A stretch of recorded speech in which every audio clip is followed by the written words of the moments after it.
I may have a new example that I'm going to use back in the United States to highlight the risk of deep fakes and deep voice fakes, so thank you for that.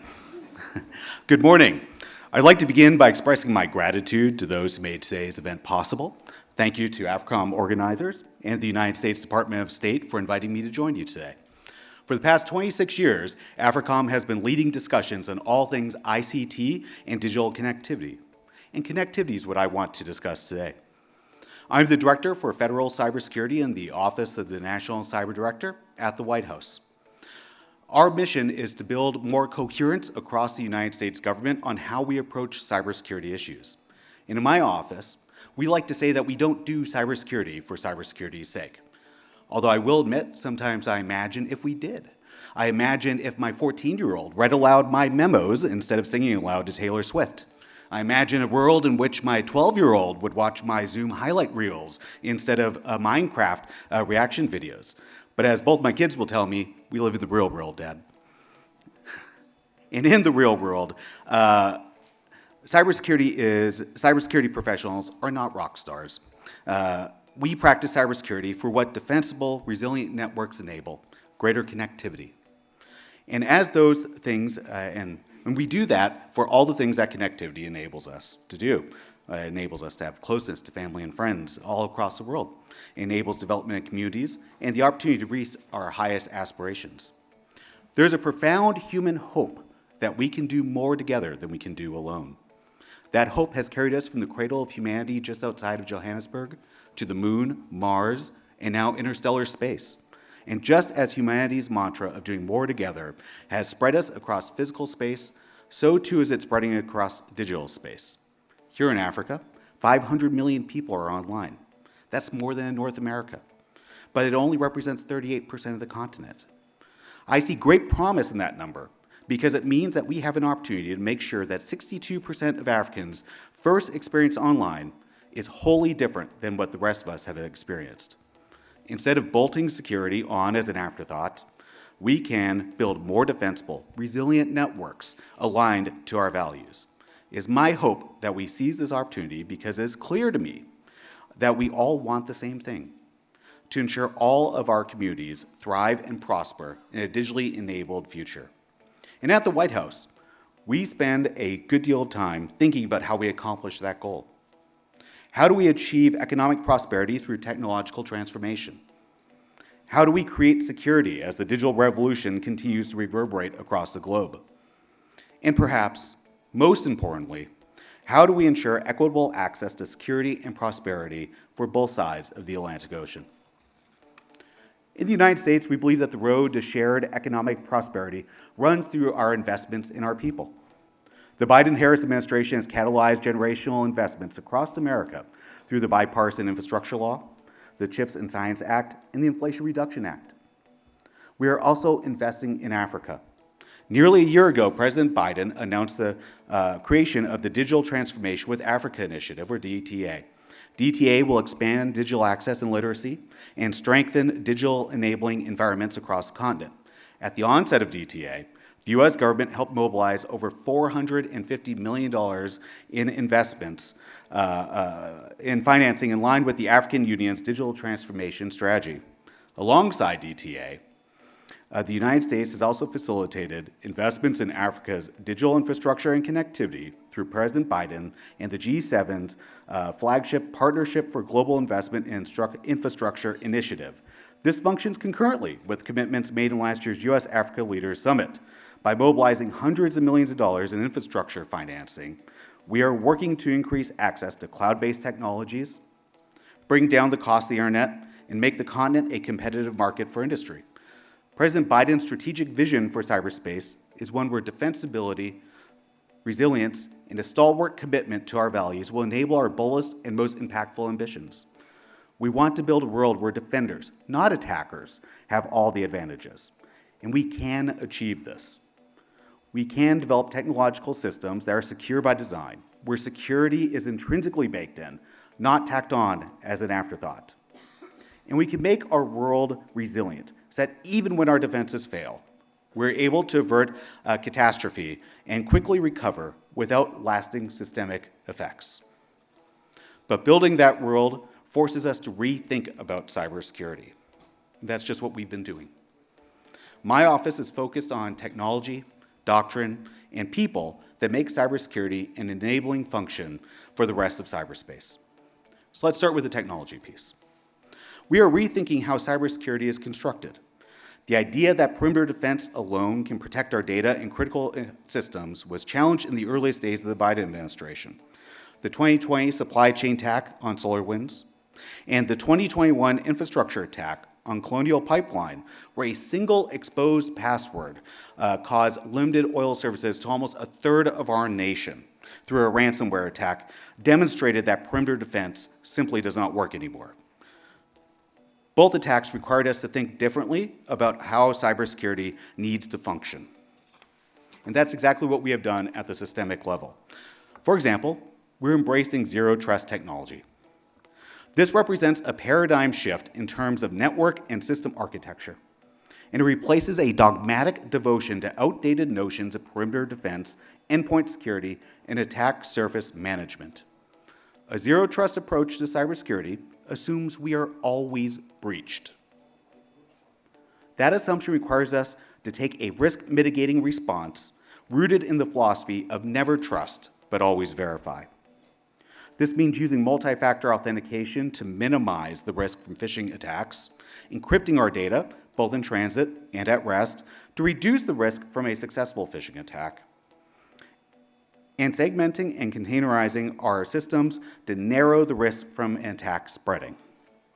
When a government system cannot support zero trust architecture, we are funding the replacement of that system. Zero trust is a remarkable opportunity for the 62% of Africans whose first foray into the digital world can be on system architecture designed to limit the impact of a cyber attack instead of one that helps magnify it. The Biden-Harris administration was also focused on strategic changes to how we think about cybersecurity. This is the doctrine piece. The President's National Cybersecurity Strategy, which my office led the effort to produce with input from our colleagues across the interagency, the private sector, civil society, academia, and of course you, our international partners, embraces an ambitious goal of an affirmative vision for cyberspace. We need to start by reevaluating what makes systems defensible and resilient. Is it that our parents are the vanguards of cybersecurity online? Or is it better to ask the biggest, most capable, best positioned entities in cyberspace, the public and private sectors, to assume a greater share of the burden for mitigating cyber risk? Cyberspace is, of course, at its core, borderless and globally interconnected, and so we must think about cybersecurity in a global context. All that needs doing cannot be done by any of us alone. We must defend, and we must defend together. Cyber attacks on our critical infrastructure threaten our national security, public safety, and economic prosperity. This infrastructure underpins the energy, water, and transportation systems that serve our homes, schools, workplaces, and hospitals. So if we assume that the average user does not have an advanced degree in computer science, the internet is globally interconnected, and we do not want to live with the risks associated with routine breaches, then we must recognize that we have to change our approach to cybersecurity. Specifically, it led to us announcing two big shifts in US policy. The first is that in order to enable all of our hopes for a digitally connected society, we must rebalance the burden of security from those least able to bear it to those most capable. But cyberspace is about more than just preparing for and responding to crises. It is not enough to manage the threats of today. We have to admit that we will never move fast enough to stop all bad actors. Instead, we need to make it so that when the public and private sector entities face trade-offs between easy but temporary fixes and harder solutions that will stand the test of time, like zero trust, they have incentives they need to consistently choose the latter. We need to be investing in our future, making it more inherently defensible and resilient and better able to support our goals. Goals like rapid, high bandwidth communications that enable collaboration, commerce, and cultural exchange. Goals like a power grid capable of distributing renewable energy across vast distances with acute precision. And goals like an internet that strengthens democracy around the world.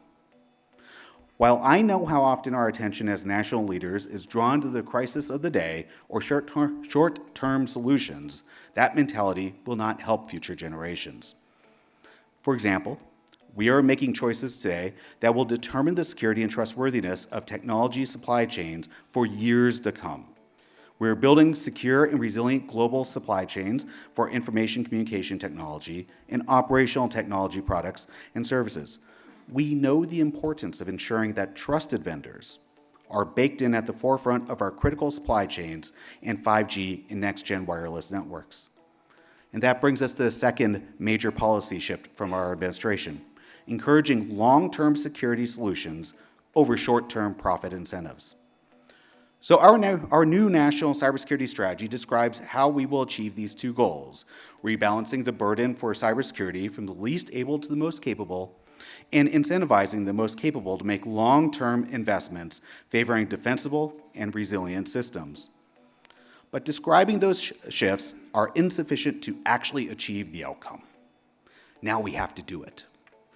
We are holding ourselves accountable to these shifts by publicly releasing an implementation plan detailing every step we will take this year to actualize the strategy. And right now, back in DC, we are beginning our second implementation plan, and we will create a new implementation plan every year until those shifts cease to be aspirational and have become historic. Building our secure, resilient future must be about more than just technology. We are also committed to a values-driven, norms-based approach to upholding responsible state behavior in cyberspace.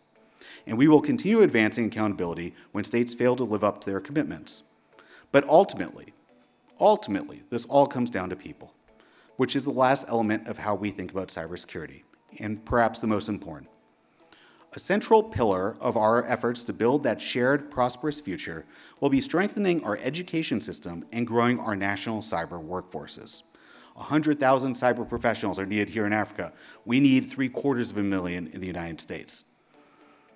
No number of technical fixes will matter if we don't have the trained professionals to implement them. And cybersecurity jobs are fundamentally good jobs. We know the demand is out there. It's on all of us to ensure that we have an adequate supply.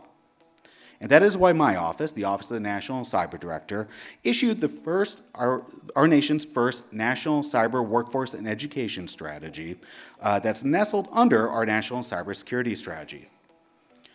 Our theory is that even if we could equip our children to perfectly handle the threats of today, they will remain ill-equipped to handle the threats they will face as adults unless we rethink cyber education. Our societies need a foundational education in digital literacy, computational literacy, and digital resilience so that they can be productive citizens in the fourth industrial revolution in the same way that a foundational education in reading, writing, and arithmetic enabled our societies to reap the benefits of the prior industrial revolutions. Digital and computational literacy, coupled with digital resilience, provides the tools for lifelong learning that will enable our children to thrive regardless of what technologies become mainstays of tomorrow's workforce, whether it's AI or voice-manipulated capabilities. They will have the resilience to be able to adapt to these new technologies, and that's what we're seeking to achieve. But we also need to think about retooling our existing workforces. How do we move vast swaths of the workforce into digital jobs? We believe it is by focusing more on skills-based hiring. Many cyber jobs simply do not require a four-year college degree. They merely require certification of what you already know how to do. We are working on transitioning more digital jobs to skills-based hiring, and we are starting with the federal government, where we are dropping the requirement for a four-year college degree from many of our cyber job listings. So that's it. We believe in an affirmative vision for cyberspace. A vision where economic prosperity is unleashed through digital transformation. Cybersecurity plays an enabling function for that vision. The United States will strive to achieve that enabling function by rethinking how we approach technology by using zero trust. Doctrine are two big shifts, and people through digital and computational literacy and resilience. These approaches are not designed to uniquely work in the United States. We all share the same technology. We all use the same hardware, software, and firmware. We all have the same vulnerabilities. And of course, no one nation has a monopoly on talent. Our approach to cybersecurity is a collaborative one, and we are happy to share our experiences. Because that's why we do cybersecurity. Not to be rock stars to our children, but so that they will be rock stars in the interconnected society of tomorrow. And that brings us back to connectivity. We're all in this together. And our digital ecosystem can and should be one that benefits everyone, no matter where you live. Big companies and national governments will naturally lead the way, but we should all have a say in what the next phase of our digital world looks like. So in closing, thank you again for the opportunity to speak today. I'm thrilled to be here in Cape Town building the transatlantic public-private partnership that is vital to all the things we want to accomplish. I look forward to rolling up our sleeves and working together to advance a digital future that is defensible, resilient, and aligned with our values so that we and our children can connect. Thank you.